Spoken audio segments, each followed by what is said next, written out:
आकाशवाणी भोपाल से प्रस्तुत है प्रादेशिक समाचार।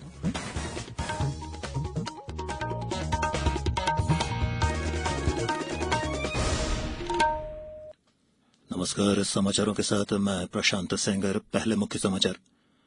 प्रदेश में धान सहित खरीफ फसलों की समर्थन मूल्य पर किसानों से खरीदी के लिए समुचित व्यवस्थाएं की जाएं, कहा मुख्यमंत्री शिवराज सिंह चौहान ने।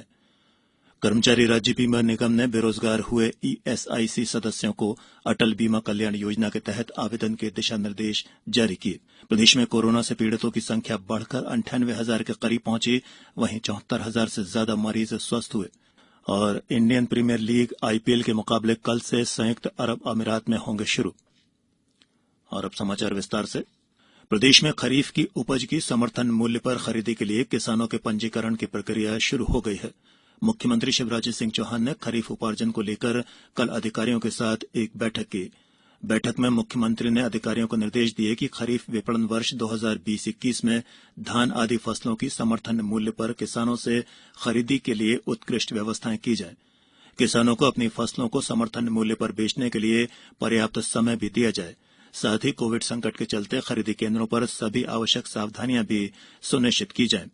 राज्य में धान, ज्वार और बाजरा की समर्थन मूल्य पर खरीदी के लिए इस वर्ष अभी तक 1,395 पंजीयन केंद्र बनाए गए हैं। इन पर पंजीयन का कार्य प्रारंभ हो चुका है, जो 15 अक्टूबर तक चलेगा। पंजीयन के शुरुआती 2 दिन में 9,142 किसानों ने अपना पंजीयन कराया है। गत वर्ष 975 उपार्जन केंद्र बनाए गए थे, जिनकी संख्या बढ़ाकर इस बार 1,500 की जा रही है। उधर कॉटन के लिए भी पंजीयन का कार्य कॉटन कॉर्पोरेशन ऑफ इंडिया द्वारा प्रारंभ कर दिया गया है। प्रधानमंत्री नरेंद्र मोदी आज वीडियो कॉन्फ्रेंसिंग के जरिए बिहार की जनता के लिए यात्री जन सुविधाओं से संबंधित 12 रेल परियोजनाओं का शुभारंभ करेंगे। इस दौरान प्रधानमंत्री कोसी रेल महासेतु राष्ट्र को समर्पित करेंगे। करीब 2 किलोमीटर लंबे कोसी महासेतु के निर्माण पर 5 अरब 16 करोड़ रुपए की लागत आई है। प्रधानमंत्री सहरसा आदमपुर कुपाहा खंड पर सुपोल रेलवे स्टेशन से डेमू रेलगाड़ी भी रवाना करेंगे। प्रधानमंत्री नरेंद्र मोदी जिन अन्य 12 रेल परियोजनाओं का शुभारंभ करेंगे, उनमें 2 नई रेल लाइनें, 5 विद्युतीकरण परियोजनाएं, 1 इलेक्ट्रिक लोकोमोटिव शेड और बाढ़ तथा बख्तियारपुर के बीच तीसरी लाइन परियोजना भी शामिल है। केंद्रीय खाद्य प्रसंस्करण उद्योग मंत्री हरसिमरत कौर बादल ने किसानों की उपज, व्यापार और वाणिज्य विधेयक 2020 और कृषि सेवा विधेयक 2020 के विरोध में इस्तीफा दे दिया है। राष्ट्रीय जनतांत्रिक गठबंधन में शामिल शिरोमणि अकाली दल के सुखबीर सिंह बादल ने कल लोकसभा में ये जानकारी दी।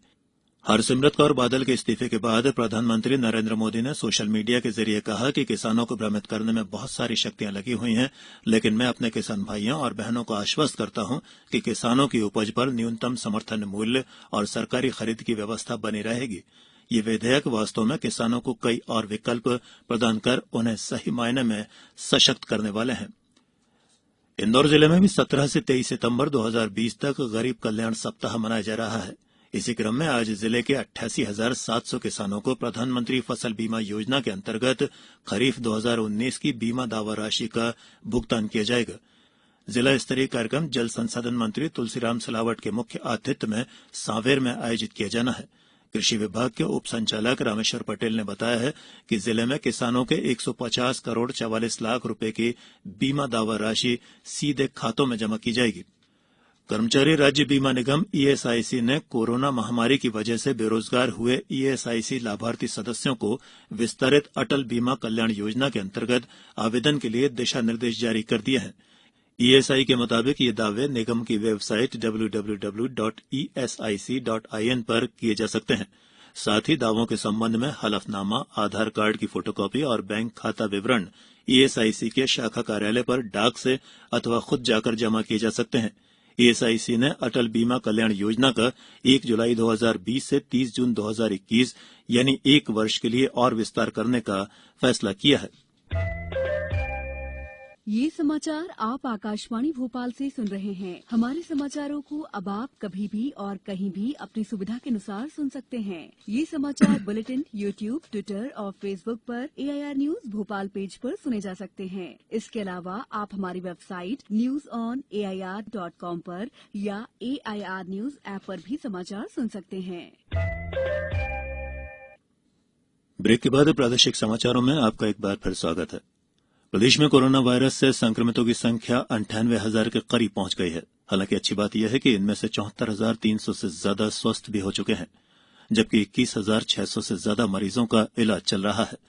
कल प्रदेश में कोरोना के करीब 2,400 नए मरीज मिले हैं, जिनमें इंदौर में 396 नए मरीजों के मिलने से वहां कोरोना संक्रमितों की संख्या 18,717 तक पहुंच गई है। वहीं 180 मरीजों के कोरोना संक्रमण के मुक्त होने के साथ ही अब तक 14,050 मरीज स्वस्थ होकर घरों को भी लौट चुके हैं। भोपाल में कल 213 नए मरीज मिले हैं। इनके साथ ही यहां कुल संक्रमितों की संख्या 14,000 से ज्यादा हो गई है। हालांकि इनमें से 12,000 से ज्यादा मरीज स्वस्थ भी हो चुके हैं। प्रदेश के ग्वालियर में 201, जबलपुर में 231, सागर में 56, उज्जैन में 49, नीमच में 28, सिवनी में 18, पन्ना में 14, शिवपुरी में 35 और मुरैना में 17 नए मरीज मिले हैं। उच्च शिक्षा मंत्री मोहन यादव ने कहा है कि नई शिक्षा नीति शिक्षा के क्षेत्र में क्रांतिकारी साबित होगी। कोशिश ये है कि इस सत्र से ही नीति के अनुरूप शिक्षा में बदलाव किया जाए। उच्च शिक्षा मंत्री श्री यादव ने कल गुना जिले के सभी महाविद्यालयों के प्राचार्यों की बैठक ली, जिसमें उन्होंने उच्च शिक्षा की समीक्षा करते हुए नवाचार पर जोर दिया। इस दौरान शिक्षा मंत्री का यादव समाज ने समारोह आयोजित कर सम्मान भी किया। इस दौरान उन्होंने समाजजनों को भरोसा दिलाया कि प्रदेश और केंद्र की भाजपा सरकार हर वर्ग की चिंता कर रही है और इससे यादव समाज भी अछूता नहीं है। स्वास्थ्य मंत्री डॉक्टर प्रभुराम चौधरी ने कल सांची, रायसेन और गैरतगंज में मेधावी छात्र छात्राओं को सम्मानित किया। इस मौके पर आयोजित समारोह में उन्होंने कहा कि बच्चे देश का भविष्य हैं और उनके उज्जवल भविष्य के लिए बच्चों को अच्छी शिक्षा मिलनी चाहिए। डॉक्टर चौधरी ने कहा कि हमारे बच्चों को गुणवत्तापूर्ण शिक्षा और बेहतर शैक्षणिक वातावरण उपलब्ध कराने के लिए मुख्यमंत्री शिवराज सिंह चौहान के नेतृत्व में प्रदेश सरकार निरंतर काम कर रही है। इस अवसर पर श्री चौधरी ने 2,500 से ज्यादा मेधावी छात्र छात्राओं को सम्मानित किया। श्री चौधरी ने कहा कि गैरतगंज में 1 करोड़ रुपए की लागत का ऑडिटोरियम और कन्या हाई स्कूल रायसेन में 50 लाख रुपए की लागत से कंप्यूटर लैब बनाई जाएगी। इंडियन प्रीमियर लीग आईपीएल के 13वें सीजन के मुकाबले संयुक्त अरब अमीरात में कल से शुरू होने जा रहे हैं। आईपीएल में लीग राउंड के 56 मैचों का कार्यक्रम जारी कर दिया गया है। ये मैच दुबई, अबुधाबी और शारजाह में खेले जाएंगे। सबसे ज्यादा 24 मैच दुबई में होंगे, जबकि अबुधाबी में 20 और शारजाह में 12 मैच होंगे। सभी मैच भारतीय समयानुसार शाम 7:30 बजे से प्रारंभ होंगे। तीनों मैदानों पर अब तक हुए इंटरनेशनल टी20 मुकाबलों के रिकॉर्ड को देखें तो दुबई में हर पारी में औसतन 145 रन बनते हैं और ये टोटल तीनों मैदान में सबसे ज्यादा है। और अब इस बुलेटिन के कुछ समाचार संक्षेप में। नीमच के कृषि विज्ञान केंद्र में कल भारतीय कृषि अनुसंधान परिषद, जबलपुर एवं राजमाता विजयराजे सिंधिया कृषि विश्वविद्यालय और ग्वालियर के मार्गदर्शन में पोषण अभियान और महिला कृषक प्रशिक्षण कार्यक्रम आयोजित किया गया। गरीब कल्याण सप्ताह के तहत आगरमालवा जिला मुख्यालय पर पोषण महोत्सव के अंतर्गत कुपोषण से मुक्ति कार्यक्रम में जिला पंचायत अध्यक्ष ने कुपोषित बच्चों को पौष्टिक दूध वितरित किया। पश्चिम रेलवे रतलाम मंडल में स्वच्छता पखवाड़ा के तहत कल स्वच्छ स्टेशन अभियान चलाया गया। इस दौरान मंडल के रतलाम, इंदौर, उज्जैन, देवास, दाहोद, नागदा, चित्तौड़गढ़, नीमच, मंदसौर और सीहोर स्टेशनों पर सोशल डिस्टेंसिंग का पालन करते हुए सफाई की गई। मंडला जिले के मोहगांव और मोती नाला क्षेत्र में तेज बारिश के साथ आकाशीय बिजली गिरने से 2 लोगों की मौत होने की खबर है। और शिवपुरी जिले के इंदार थाना अंतर्गत ग्राम बरोदिया के तालाब में डूबने से 2 बच्चों और उन्हें बचाने के प्रयास में एक बुजुर्ग महिला की डूबने से मौत हो गई है। और अंत में इस बुलेटिन के मुख्य समाचार एक बार फिर। प्रदेश में धान सहित खरीफ फसलों के समर्थन मूल्य पर किसानों से खरीदी के लिए समुचित व्यवस्थाएं की जाएं, कहा मुख्यमंत्री शिवराज सिंह चौहान ने। कर्मचारी राज्य बीमा निगम ने बेरोजगार हुए आईएसआईसी सदस्यों को अटल बीमा कल्याण योजना के तहत आवेदन के दिशा निर्देश जारी किए। प्रदेश में कोरोना से पीड़ितों की संख्या बढ़कर 98,000 के करीब पहुंचे, वहीं 74,000 से ज्यादा मरीज स्वस्थ हुए। और इंडियन प्रीमियर लीग आईपीएल के मुकाबले कल से संयुक्त अरब अमीरात में शुरू होंगे। इस बुलेटिन में इतना ही। सतर्क रहिए, सुरक्षित रहिए और सुनते रहिए आकाशवाणी। नमस्कार।